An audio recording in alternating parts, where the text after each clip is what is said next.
നമസ്കാരം. എല്ലാ NTV പ്രേക്ഷകർക്കും നിങ്ങളുടെ ഇന്ന് എന്ന പ്രോഗ്രാമിലേക്ക് സുസ്വാഗതം. ഇന്ന് 2025 മാർച്ച് മാസം 7-ാം തീയതി 1200-ാം ആണ്ട് കുംഭമാസം 23-ാം തീയതി വെള്ളിയാഴ്ച. ഇന്ന് വെള്ളിയാഴ്ചയാണ്. മകയിരം നക്ഷത്രവുമാണ്. വെള്ളി എന്ന് പറയുമ്പോൾ വളരെ നല്ല ദിവസമായിട്ടാണ് ഗ്രന്ഥങ്ങൾ എഴുതി വച്ചിട്ടുള്ളത്. കാരണം 7 പേർക്ക് ദിവസങ്ങളെ വീതിച്ചു കൊടുത്തതിൽ 2 ഗുരുക്കന്മാർക്ക് ദിവസങ്ങളുണ്ട്. അതിൽ അസുര ഗുരുവിൻ്റെ ദിവസമാണ്, ശുക്രാചാര്യരുടെ ദിവസമാണ് ഇന്ന്. ശുക്രൻ ഇഷ്ടം തോന്നിയാൽ അസുരന്മാരെ വരെ വളർത്തിയെടുത്ത ആളാണ്. അത് എന്തും കൊടുക്കുന്ന ആളാണ്. ക്ഷിപ്രപ്രസാദിയാണ്. അപ്പോൾ ശുക്രൻ്റെ ദിവസമാണ് ഇന്ന്. നക്ഷത്രവും മകയിരം നക്ഷത്രമാണ്. നല്ല നക്ഷത്രമാണ്. ഇന്ന് നിങ്ങൾക്ക് സന്തോഷപ്രദമായ ഒരു ദിവസമാണ്. ഇറങ്ങുന്ന കാര്യങ്ങൾക്ക് അധിക ഫലം കിട്ടും. കാരണം ശുക്രൻ്റെ ദിവസം നമുക്ക് ഏറ്റവും സന്തോഷത്തെ പ്രദാനം ചെയ്തു തരും. അതുകൊണ്ട് ഇന്ന് ഒരു കാര്യത്തിനും അറച്ചു നിൽക്കരുത്, ഇറങ്ങണം. കാരണം ദിവസം കൊള്ളാം, നക്ഷത്രം കൊള്ളാം. അതുപോലെ തന്നെ നമ്മൾ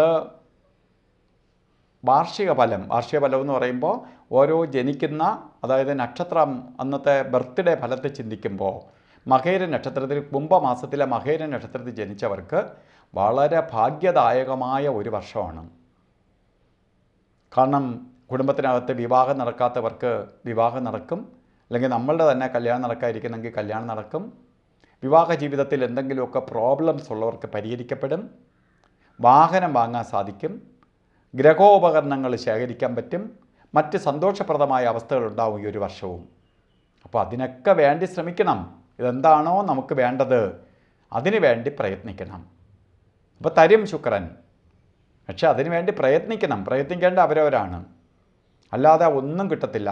പ്രപഞ്ചത്തിലെല്ലാം ഉണ്ട് എന്ന് ഞാൻ പറഞ്ഞെങ്കിൽ പോലും പ്രപഞ്ചത്തിൽ നിന്ന് നേടിയെടുക്കേണ്ടത് അവരവരാണ്. അപ്പോൾ എല്ലാ സമ്പത്ത്, ലോകത്ത് എല്ലാ സമ്പത്തും പ്രപഞ്ചത്തിലാണ്. ചില ആളുകൾ അതിനെ നേടിയെടുക്കുന്നത് കൊണ്ടാണ് അവർ പൈസക്കാരാവണേ. എല്ലാ ഐശ്വര്യങ്ങളുണ്ട്. ഐശ്വര്യം ഓരോരുത്തർ നേടിയെടുക്കുമ്പോൾ അവർക്ക് പ്രശസ്തി ഉണ്ടാവും. അപ്പോൾ അത് നേടിയെടുക്കണം. പ്രപഞ്ചത്തിലെല്ലാം ഉണ്ട്. അതുപോലെ ഇന്ന് നല്ല ദിവസമാണ്. ഓരോ കാര്യത്തിന് ഇറങ്ങുമ്പോഴും രാവുകാലത്തിന് പ്രാധാന്യം കൊടുക്കണം. ഇന്ന് വെള്ളിയാഴ്ചയാണ്. 10:30 മണി മുതൽ 12 മണി വരെ എന്ന് കലണ്ടറിൽ രേഖപ്പെടുത്തിയിട്ടുണ്ടെങ്കിലും 10:30 മണിക്ക് രാവുകാലം തുടങ്ങൂല. 11:06 തൊട്ട് രാവുകാലം തുടങ്ങുകയുള്ളൂ.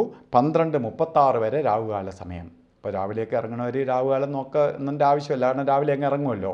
അല്ലാതെ ഈ സമയത്ത് ആണ് പോകുന്നതെങ്കിൽ രാഹു എന്ന് പറഞ്ഞാൽ തടസ്സത്തെ കൊടുക്കുന്നവനാണ്. സ്റ്റാർട്ട് ആൻഡ് ട്രബിൾ ഉണ്ടാക്കും. അപ്പോൾ അത് വരാതിരിക്കാൻ വേണ്ടിയാണ് രാവുകാലം നോക്കി പോകണം.